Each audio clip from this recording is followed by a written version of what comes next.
الحمد لله رب العالمين والعاقبة للمتقين والصلاة والسلام على أشرف الأنبياء والمرسلين وعلى آله الطيبين الطاهرين وعلى آله وذرياته وأهل بيته وعلماء أمته وأولياء ملته أجمعين وعلى من اتبعهم بإحسان إلى يوم الدين. أما بعد فأعوذ بالله من الشيطان الرجيم. بسم الله الرحمن الرحيم. فصل لربك وانحر. صدق الله مولانا العظيم. قال الله تعالى في شان حبيبه الكريم: إن الله وملائكته يصلون على النبي يا أيها الذين آمنوا صلوا عليه وسلموا تسليما. اللهم صل على سيدنا ومولانا محمد وعلى آل سيدنا ومولانا محمد وأصحاب سيدنا ومولانا محمد وبارك وسلم. صلاة وسلاما عليك يا سيدي يا رسول الله وعلى آلك وأصحابك يا حبيب الله. مولاي صل وسلم دائما أبدا على حبيبك خير الخلق كلهم محمد سيد الكونين والثقلين والفريقين من عرب ومن عجم. يا رب بالمصطفى بلغ مقاصدنا واغفر لنا ما مضى يا واسع الكرم.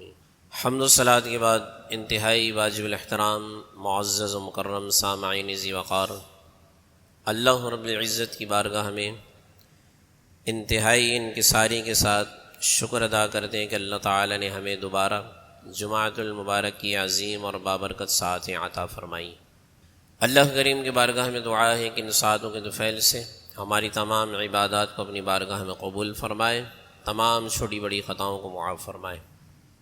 قربانی یہ ایک عظیم سنت ہے جس کی ابتدائی گفتگو ہم نے پچھلے جمعہ آپ کے سامنے عرض کی تھی. آج اسی کے متعلق انشاءاللہ گفتگو کروں گا. اللہ کی بارگاہ میں دعا کرتا ہوں کہ مجھے حق بیان کرنے اور ہم تمام کو اس حق پر عمل پیرا ہونے کی توفیق عطا فرمائے. نبی اکرم صلی اللہ علیہ وآلہ وسلم سے جب اس متعلق پوچھا گیا کہ یا رسول اللہ صلی اللہ علیہ وسلم کی قربانیاں کیا ہیں، آپ نے ارشاد فرمایا کہ یہ تمہارے باپ حضرت ابراہیم علیہ السلام کی سنت ہے. یہ ایک عظیم عمل ہے. قرآن سے آپ کے سامنے میں نے عرض کیا تھا کہ اخلاص، اللہ کی رضا، اللہ کی خوشنودی یہ ہر عمل میں مقصود ہونی چاہیے، اور بطور خاص قربانی میں بھی. قرآن مجید کی آیت مبارکہ ان صلاتی ونسکی ومحیای ومماتی للہ رب العالمین، کہ اے محبوب صلی اللہ علیہ وآلہ وسلم آپ ارشاد فرما دیجئے کہ بے شک میری نماز، میری قربانی، میری موت اور میری زندگی سب کی سب اللہ تبارک و تعالی کے لیے ہے جو تمام عالمین کا پالنے والا ہے. سورۃ الکوثر کی آیت مبارکہ فصلی لربک وانحر، کہ اپنے رب کے لیے نماز کو ادا کیجیے اور قربانی دیجیے.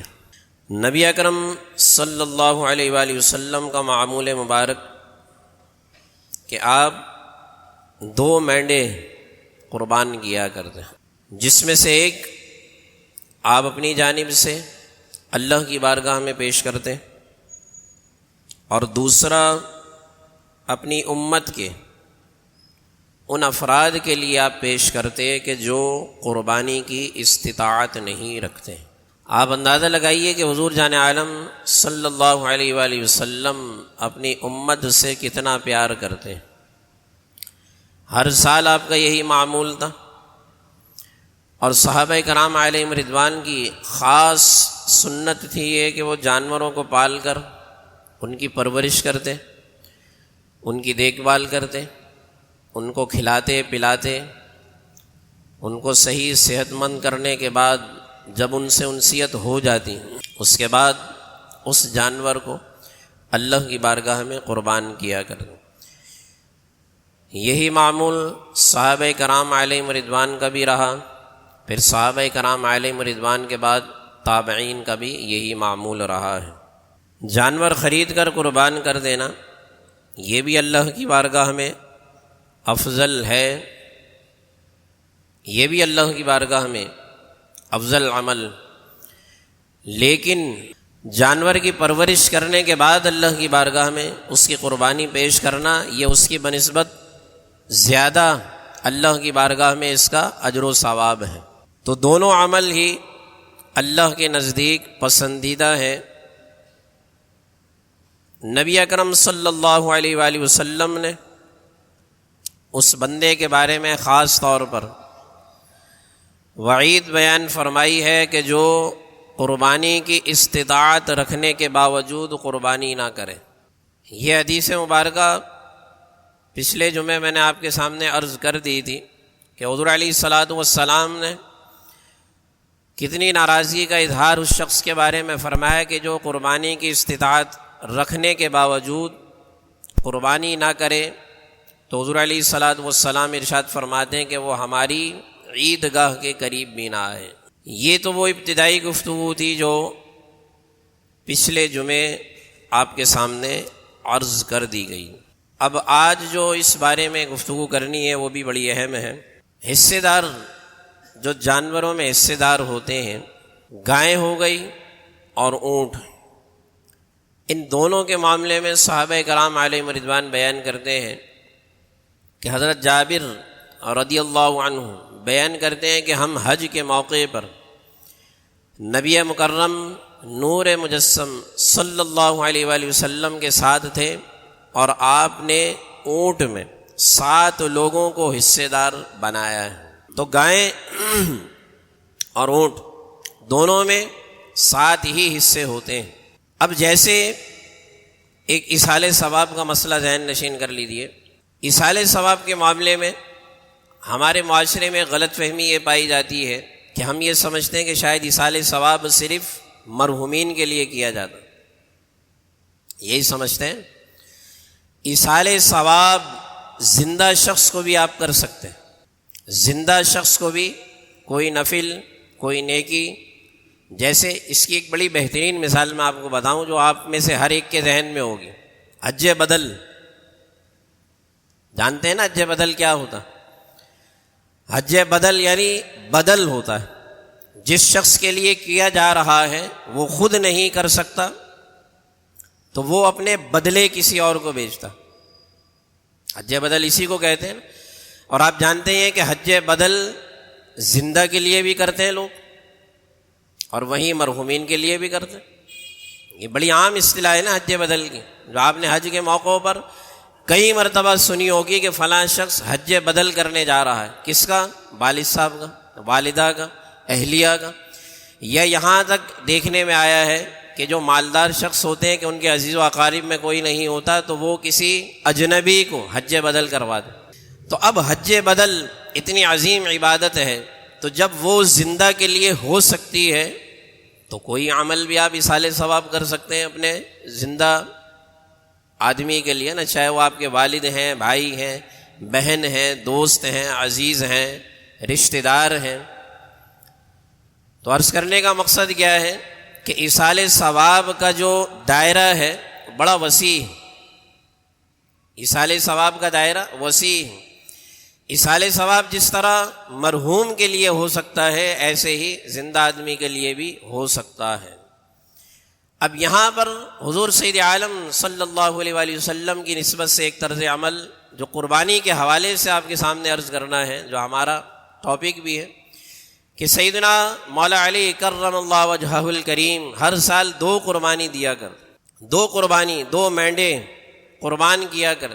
آپ سے جب پوچھا گیا کہ آپ 2 کیوں قربان کرتے، تو آپ نے ارشاد فرمایا کہ ایک میں اپنی طرف سے کرتا ہوں اور دوسرا حضور سید عالم صلی اللہ علیہ وآلہ وسلم کی جانب سے کرتا ہوں، کیونکہ آپ نے مجھے حکم ارشاد فرمایا کہ اے علی، میرے جانے کے بعد تم نے اس ذمہ داری کو پورا کرنا ہے کہ ہر سال تم نے میری طرف سے بھی قربانی دینی۔ تو کہتے ہیں کہ میں ایک اپنی طرف سے اور ایک حضور سید عالم صلی اللہ علیہ وآلہ وسلم کی جانب سے قربان کیا کرتا، اور ہر سال آپ کا یہی معمول رہا۔ جانوروں کی 3 کیٹیگری، ایک اونٹ، دوسرا گائے، تیسرا بکری۔ یہ 3 ہی جانور ہیں کہ جو قربانی کے لیے جائز ہے۔ اس کے علاوہ کئی جانور ہیں جن کا گوشت کھانا ہمارے لیے حلال، اگر حلال طریقے سے اس کو ذبح کیا جائے تو اس کا گوشت ہمارے لیے حلال ہے، لیکن قربانی کے لیے رسول معظم صلی اللہ علیہ وآلہ وسلم نے صرف 3 جانوروں کو خاص کیا ہے، جن میں سے پہلے نمبر پر اونٹ ہے۔ اونٹ کی عمر کم سے کم 5 سال ہونی چاہیے۔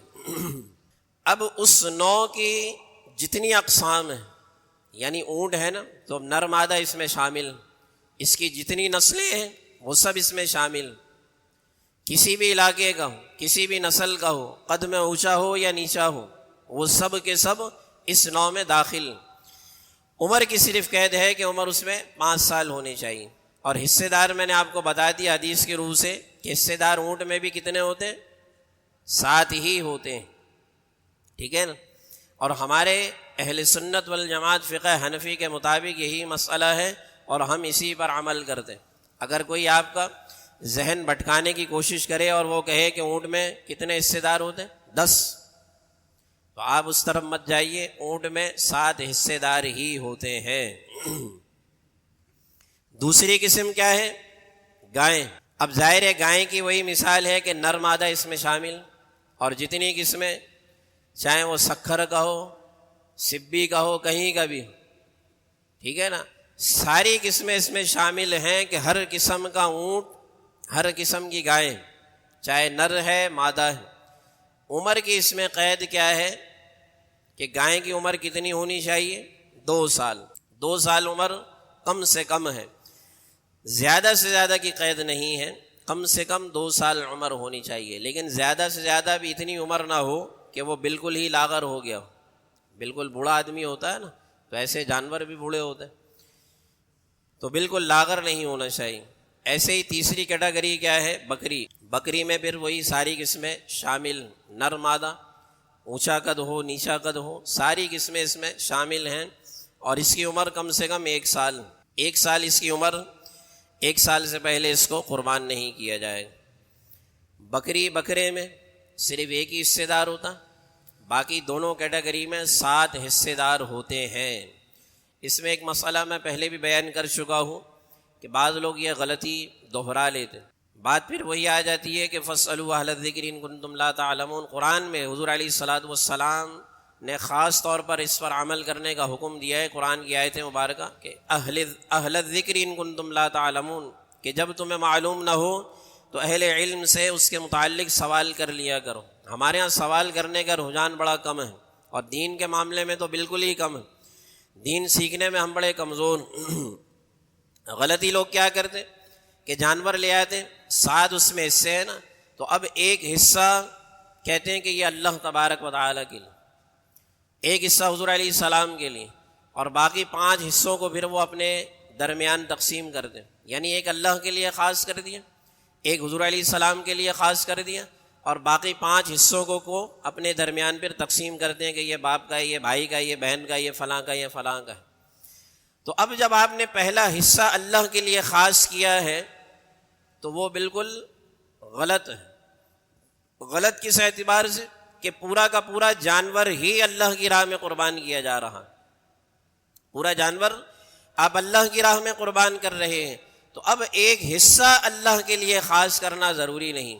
اگر ایسا کرنا صحیح ہوتا تو حضور علیہ السلام پھر 3 مینڈے ہر سال ذبح کرتے ہیں نا، ایک اللہ کے لیے، ایک اپنے لیے، تیسرا امت کے لیے، لیکن حضور علیہ السلام نے صرف 2 کیے، ایک اپنی طرف سے اور دوسرا امت کی طرف سے، تو وہ ایک حصہ جو آپ اللہ کے لیے خاص کر دیتے ہیں اس کی کوئی حاجت نہیں، پورا جانور اللہ کے لیے قربان کیا جا رہا، ٹھیک ہے نا۔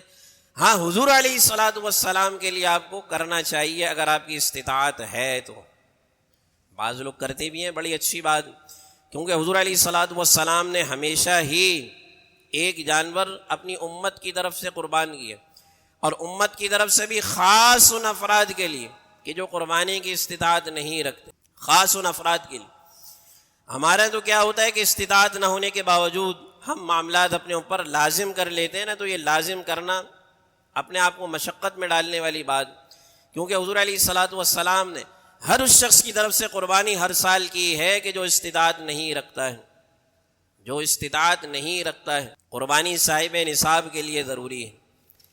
قربانی کے اگر وجوب کی بات کی جائے نا کہ قربانی کس کس پر واجب ہے، 4 شرائط ہیں اس میں۔ نمبر 1 تو یہ کہ مسلمان ہو بندہ، نمبر 2 مقیم، مقیم سے مراد یہ ہے کہ اس مقام پر رہتا ہو، اس کا گھر وہیں، مسافر نہ ہو، مسافر پر قربانی نہیں۔ یہی وجہ ہے کہ جو حاجی یہاں سے جاتے ہیں نا، تو ان حاجیوں پر جو حج کی قربانی وہ تو لازم ہوتی ہے، لیکن عید الاضحیٰ والی قربانی ان پر واجب نہیں۔ کیوں؟ کیونکہ وہ مسافر۔ اور یہ حکم حضور علیہ الصلاۃ والسلام نے مقیم کے لیے بیان فرمایا کہ جو حاجی مقیم ہے، یعنی وہیں کا رہنے والا ہے اور حج کے لیے بھی آیا ہوا ہے، تو اب حج کی قربانی تو اس پر ہے، تو مقیم ہونے کی وجہ سے، مقیم ہونے کی وجہ سے اب آپ کہیں کہ وہ اس کے پاس مال نہیں ہے تو وہ کیسے قربانی کرے گا؟ تو پھر میرا اس شخص سے سوال یہ ہے کہ مال نہیں ہے تو حج کرنے کیوں گیا ہے؟ مال ہے، صاحب استطاعت میں آتا ہے، اسی لیے تو حج پہ گیا ہے۔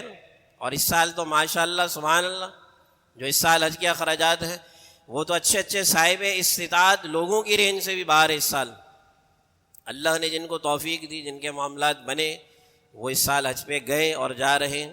اللہ کریم ہمیں بھی وہاں کی حاضری، با ادب حاضری، ایمان کی سلامتی کے ساتھ عطا فرمائے، اور مال حلال سے، مال حلال سے عطا فرمائے، کیونکہ مال حرام سے جب حاجی جاتا ہے نا، وہ بھلے یہیں اپنے شہر سے ہی لبیک لبیک کی صدا لگاتے ہوئے جا رہا ہو، تو جب لبیک کی صدا آسمان پر جاتی ہے تو اللہ وہاں سے کیا ارشاد فرماتا ہے کہ تیرا لبیک کہنا ہمیں منظور نہیں۔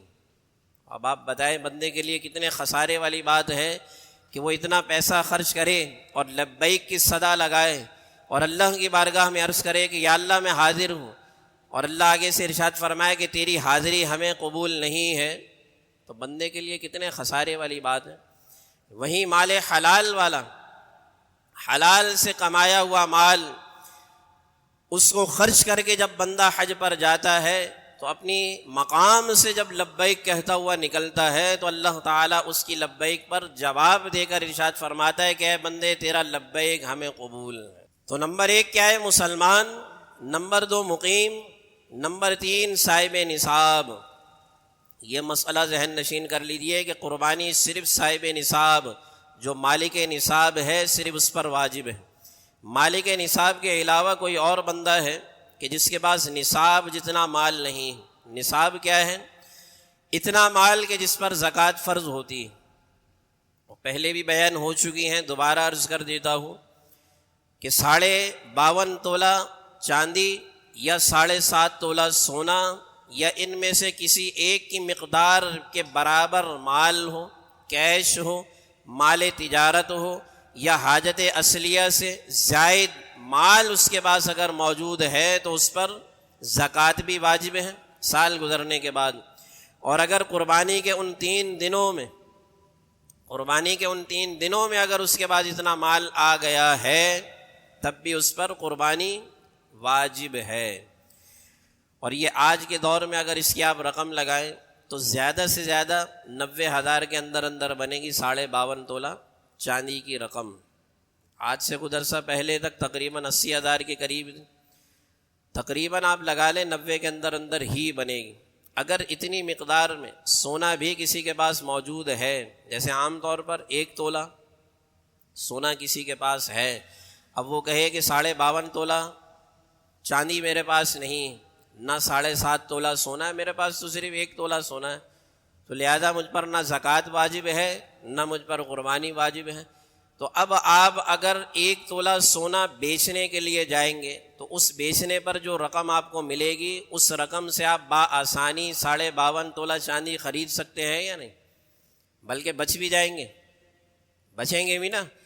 تو اس کا مطلب کیا ہے کہ آپ کا شمار صاحب نصاب میں ہے، صاحب نصاب میں ہے، اور اس مال پر سال گزر چکا ہے تو آپ پر زکوٰۃ بھی فرض ہے، ٹھیک ہے، اور اگر ان دنوں سے مراد 10، 11، 12 ایام نہر جن کو کہا جاتا، 10، 11، 12 ان 3 دنوں میں 10 کی صبح صادق سے لے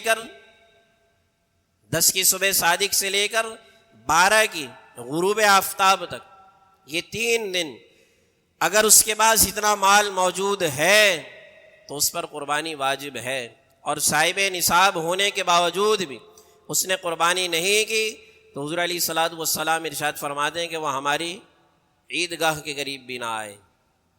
ٹھیک ہے، یہ مسئلہ ہو گیا۔ باقی اس کے ثواب کی بات کی جائے تو حضور علیہ الصلوۃ والسلام نے بے شمار فضائل اس کے بیان فرمائے ہیں۔ 2-3 حدیثیں اختصار کے ساتھ آپ کے سامنے عرض کروں کہ حضور علیہ الصلوۃ والسلام نے ایک موقع پر یہ ارشاد فرمایا کہ جب قربانی کا جانور ذبح کیا جاتا ہے تو جیسے ہی اس کو ذبح کیا اس کا خون زمین پر گرنے نہیں پاتا کہ اللہ صاحب قربان کی مغفرت فرما دیتا ہے۔ اور اس کے علاوہ حضور علیہ الصلوۃ والسلام نے یہ بھی ارشاد فرمایا جس کا مفہوم ہے کہ ہر بال کے بدلے اس کو ایک نیکی کا ثواب ملتا ہے۔ اب جتنے بال قربانی کے جانور پر ہوں گے حضور علیہ الصلوۃ والسلام نے ارشاد فرمایا کہ صاحب قربان کو اتنی ہی نیکیاں عطا کی جائیں گی، اتنی ہی نیکی۔ اور پھر اس کے ساتھ حضور علیہ الصلوۃ والسلام نے ایک اور حدیث مبارکہ ارشاد فرمایا کہ یہ قربانی کے جانور جن کو تم عام سمجھتے ہو کہ یہ عام جانور نہیں بلکہ یہ قربانی کے جانور وہ عظیم جانور ہیں جو قیامت کے دن تمہارے لیے سواری کا کام کریں گے، کہ جس دن زمین پر پاؤں رکھنا دشوار ہوگا، زمین آگ ابل رہی ہوگی، سوا نیزے پر سورج ہوگا، تو اس دن اگر انسان کو سواری مل جائے تو آپ سوچیں کہ اس کے لیے کتنی آسانی ہو جائے گی قیامت کے دن۔ تو یہ عظیم جانور جو حضور علیہ الصلوۃ والسلام نے ارشاد فرمایا کہ جو اللہ کی راہ میں ذبح کیے جاتے ہیں، تو جس طرح قربانی یہ اللہ کی بارگاہ میں انتہائی پسندیدہ عمل ہے، انتہائی افضل عمل ہے، اسی اعتبار سے اس جانور کی عظمت بھی اللہ کے ہاں بہت زیادہ ہے۔ تو اسی لیے قربانی کے جانور کا بھی احترام کرنا، اس کی تکریم کرنا یہ ہم پر لازم ہے۔ بات سے بات نکلتی چلی جائے گی، وقت ہمارے پاس چونکہ بڑا کم ہوتا ہے۔ ہر سال ایک بات دیکھنے میں آتی ہے، لوگ بڑی غلطی کرتے ہیں کہ لاکھوں کا جانور، اب تو ظاہر ہے لاکھوں کی بات ہی ہے، 2 لاکھ کا جانور لے آئے، لیکن جو غلطی کرتے ہیں وہ کیا کرتے ہیں کہ اکثر یہ بات دیکھنے میں آتی ہے کہ میں ایک چیز آپ کو بتاؤں کہ انسان کی عزت اور شرف اس کے جسم کے کس حصے میں؟ بتائیے، ہاتھ بھی ہے، کندھا ہے، کان ہے، پیٹ ہے، سینہ ہے، جسم ہے، ٹانگیں ہیں۔ انسان کی عزت جسم کے کس حصے میں رکھی گئی؟ سر میں رکھی گئی ہے نا۔ اسی لیے سجدہ اللہ کی بارگاہ میں بڑا مقبول ہے، کیونکہ عزت والی جگہ ہے۔ جب آپ کسی کو دیکھتے ہیں تو کہاں دیکھتے ہیں؟ اس کے چہرے کو دیکھتے ہیں۔ جب کسی کی عزت، کسی کی بزرگی دیکھنے ہو تو اس کے چہرے میں تلاش کی جاتی ہے۔ تو گویا اللہ نے جیسے انسان کی عزت اور شرف اس کے چہرے میں رکھی ہے، تو قربانی کے جانور کے ساتھ بھی ہم بدسلوکی کیا کرتے ہیں کہ لاکھوں کا جانور لے کر آئے، اس کے بعد وہ سر ذبح کرنے کے بعد کچرا کنڈی پر نظر آ رہے ہو، ہے یا نہیں؟ اب یہ اس جانور کی بے تکریمی ہے یا نہیں، بے ادبی ہے یا نہیں؟ یعنی جو جانور قیامت میں سواری کا کام آپ کو دے رہا ہے، جو پل صراط سے آپ کو گزروا رہا ہوگا قیامت کے دن، جو اس تپتی خیز گرمی میں آپ کے لیے آسانی مہیا کرے گا، دنیا میں اس کے ساتھ ہم نے کیا سلوک کیا ہے؟ تو اس بے تکریمی سے آپ احتیاط کریں کہ جس طرح آپ لاکھوں کا جانور لے کر آتے ہیں تو تھوڑے پیسے دے کر اس جانور کے سر کا بھی کچھ کر لیا کریں، کہ اس کو کچرے میں نہیں پھینکنا چاہیے، اس کے بہت سارے استعمالات ہو سکتے ہیں۔ آخر میں ایک اور مسئلہ ذہن نشین کر لیجئے کہ بال کٹوانے اور ناخن کاٹنے کا جو مسئلہ ہے، اس کا قربانی سے کوئی تعلق نہیں۔ یہ مسئلہ ہر سال بتایا جاتا ہے لیکن پھر بھی لوگ غلط فہمی کا شکار رہے۔ آپ کو معلوم ہے تو آگے آپ لوگوں کو بتایا کریں۔ چاند نظر آنے سے پہلے بال کاٹنا اور ناخن کاٹنا اور عید کے دن تک ایک عام بندے کے لیے جو قربانی کی استطاعت نہیں رکھتا، وہ عید کے دن تک اور جو قربانی کر رہا ہے وہ جانور کے ذبح ہونے تک اس عمل سے اجتناب کرے گا۔ اس کا تعلق قربانی سے نہیں، بلکہ یہ ایکسٹرا خصوصیات ان ایام کی حضور علیہ الصلوۃ والسلام نے بیان فرمائی ہیں کہ جو بندہ مومن بھی اس پر عمل کر لے تو حضور علیہ الصلوۃ والسلام نے ارشاد فرمایا نا کہ جو استطاعت نہیں رکھتے ان کے لیے دو فائدے ذرا غور سے سنیے گا۔ نمبر ایک فائدہ تو یہ ہے کہ حضور علیہ الصلوۃ والسلام نے اس بندے کے لیے ہر سال اپنی جانب سے قربانی دی۔ اس میں ایک اور فائدہ میں آپ کے سامنے عرض کروں کہ ہم اور آپ قربانی کریں تو اس میں ایک شائبہ یہ ہے نا کہ پتہ نہیں ہمارے نیت کے نقص کی وجہ سے، مال کے نقص کی وجہ سے وہ اللہ کی بارگاہ میں مقبول ہو پائے گی یا نہیں، اس کے بدلے ہمیں ثواب ملے گا یا نہیں۔ لیکن اس کے برعکس حضور جان عالم صلی اللہ علیہ وآلہ وسلم نے جو اللہ کی بارگاہ میں قربانی دی ہوگی، جو صاحب استطاعت نہیں ہے ان کی جانب سے، تو وہ تو مقبول ہی ہوگی نا۔ تو جو صاحب استطاعت نہیں ہے ان کے لیے ایک فائدہ تو یہ ہوا کہ ان کی جانب سے قربانی حضور علیہ الصلوۃ والسلام نے ہر سال کی ہے۔ دوسرا فائدہ اس عمل کا، حضور علیہ الصلوۃ والسلام بیان فرماتے ہیں کہ جو استطاعت نہیں رکھ لیکن چاند نظر آنے سے پہلے اپنے بالوں کو کاٹ لے، اپنے ناخنوں کو کاٹ لے، جسم کے غیر ضروری بال صاف کر لے، حتیٰ کہ عید کے دن تک اس عمل کو مؤخر رکھے، تو حضور علیہ السلام نے ارشاد فرمایا کہ اللہ کی رحمت سے امید ہے کہ وہ اس کا ثواب بھی صاحب قربان کے برابر کر دے گا۔ لیکن پھر اس مسئلے کو ذہن نشین کر لیں کہ قربانی سے اس کا کوئی تعلق نہیں، یعنی اگر کسی نے غلطی سے بال کاٹ لیے، ناخن کاٹ لیے، تو وہ یہ نہ سمجھے کہ میری قربانی خراب ہوگی۔ یہ اصل میں غلط فہمی کا لوگ شکار رہ گئے۔ تو عظیم عمل، اس کو اخلاص کے ساتھ کریں، غربا مساکین کا خیال رکھیں، اور اس کے ساتھ صفائی ستھرائی کا بھی خیال رکھیں۔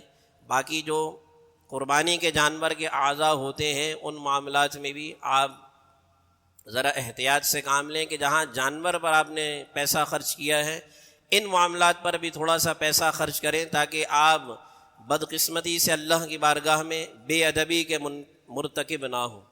اللہ کی بارگاہ میں دعا ہے کہ اللہ کریم ایمان کی سلامتی کے ساتھ اعمال صالحہ کی توفیق عطا فرمائے۔ وآخر دعوانا ان الحمد للہ رب العالمین۔